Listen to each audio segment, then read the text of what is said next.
ये राहुल गांधी जब कह रहे हैं कि चीन ऐसे वक्त पर प्रधानमंत्री नरेंद्र मोदी की तारीफ क्यों कर रहा है, तो वो क्या जानना चाह रहे हैं? क्या लगता है उनको, क्यों तारीफ कर रहा है? ये बात आपको अजीब नहीं लगती है कि नरेंद्र मोदी जी हमारे देश के प्रधानमंत्री हैं? वो एक बड़ा बयान देते हैं प्राइम टाइम टेलीविजन पर, उसको पीएमओ संशोधित करता है कुछ ही घंटों में। अगले दिन क्लैरिफिकेशन आता है कि ये बगैर बयान कि कोई घुसपैठ नहीं हुई है, सिर्फ 15 जून की वारदात को लेकर था। बाकी वारदात, बाकी घुसपैठ पर वो बिल्कुल चुप रहते हैं।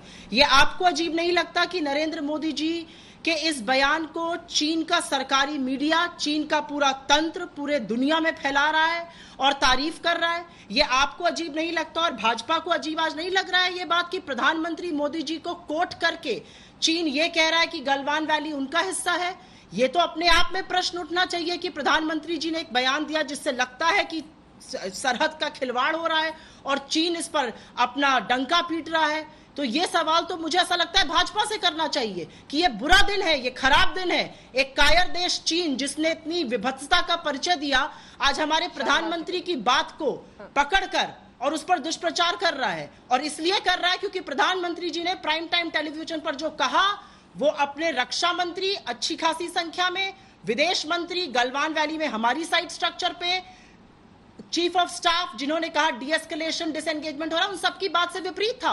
और कुछ ही घंटों ने पीएमओ में अपने लिखित बयान को प्रधानमंत्री जी के शब्दों को निकाल दिया गया। ऐसा क्यों हुआ? अगले दिन खंडन आता है कि नहीं नहीं, जो प्रधानमंत्री जी ने कल नहीं घुसपैठ की बात करी थी, वो सिर्फ 15 जून की, जिस दिन 20 लोग की शहादत हुई, उस दिन की बात थी। आज जो देश पूछना चाहता है कि फिंगर 4 से फिंगर 8 की हमारी जो गश्त है वो रुक गई है। इसलिए रुक गई है क्योंकि फिंगर 4 से फिंगर 8 में चीन घुसा बैठा है। तो ये घुसपैठ है कि नहीं है? पैंगोंग लेक के इलाके में आज चीन है, हॉट स्प्रिंग्स के इलाके में आज चीन है। आज इस पर सरकार स्पष्टीकरण क्यों नहीं दे रही है? और इसी स्पष्टीकरण के न आने के कारण चीन दुष्प्रचार कर रहा है और अपना आधिपत्य जमा रहा है। आप लोगों को अजीब नहीं लगता कि प्रधानमंत्री जी के बयान की चीनी का जो सरकारी मीडिया है वो तालियां बजा रहा है और कह रहा है बिल्कुल सही कहा है मोदी जी ने? जवाब दीजिए शाहनवाज जी, क्या आप सरहद के साथ खिलवाड़ कर रहे हैं? देखिए, सुप्रिया जी की दिक्कत यह है कि राहुल गांधी जी को आज के दौर में डिफेंड करना आसान काम नहीं है जो करने आई। रोज गलतियां हो रही हैं, जवाब किसे दें? चीन को जवाब दें या कांग्रेस पार्टी को जवाब दें? व्यक्ति से बड़ा दल और दल से बड़ा देश होता है।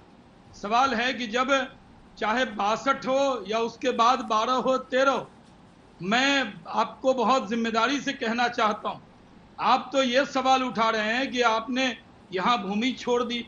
जो बात चाइना नहीं कह रहा, जो भूमि हमारी कब्जा करेगा तो वो दावा करेगा, वो नहीं कह रहा, वो कांग्रेस क्यों कह रही है?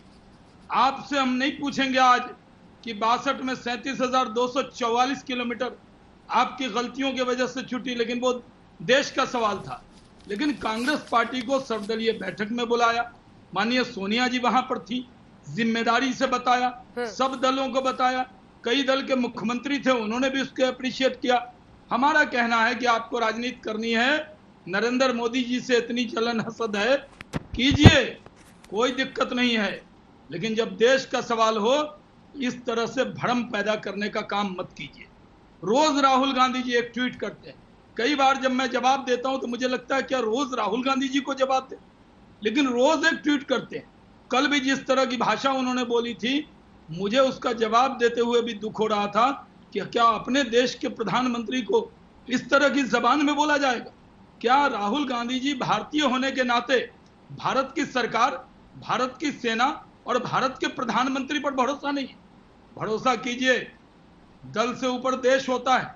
आपको अगर पॉइंट स्कोर करना है तो कर लीजिएगा फिर, लेकिन अभी जहां तक देश का सवाल है, हमारे सैनिकों ने बिहार रेजिमेंट की 16 बिहार रेजिमेंट ने अपनी प्राण की आहुति देकर उनके सैनिकों की गर्दन मरोड़ दी है, भारी नुकसान किया है। चाइना में विपक्ष को बोलने का अधिकार नहीं है, वहां तो टैंक चला देते हैं लोग। ये डेमोक्रेसी है तो इसका नाजायज फायदा किसी को उठाना नहीं चाहिए। डेमोक्रेसी का मतलब ये है कि जब देश का सवाल हो, जैसे हम डेमोक्रेसी का हम जैसे 62 में आपके साथ खड़े रहे, 12 और 13 में अंजना जी में पार्लियामेंट का मेंबर था, राजनाथ सिंह जी ने यह विषय उठाया, मैं ठीक उनके पीछे बैठा था। जब एक सवाल 12-13 का सवाल उठाया तो मनमोहन सिंह जी ने कहा कि इस पर बाद में बात करेंगे, क्वेश्चन का जवाब नहीं आया और राजनाथ सिंह जी को उन्होंने फिर ब्रीफ किया। हमारा कहना है कि जब हम विपक्ष में थे, आपको विपक्ष में रहना नहीं आता सुप्रिया जी, सत्ता में ज्यादा रहे, प्रैक्टिस सत्ता में रहने की है, तो विपक्ष में देश के सवाल पर आलोचना सही नहीं है।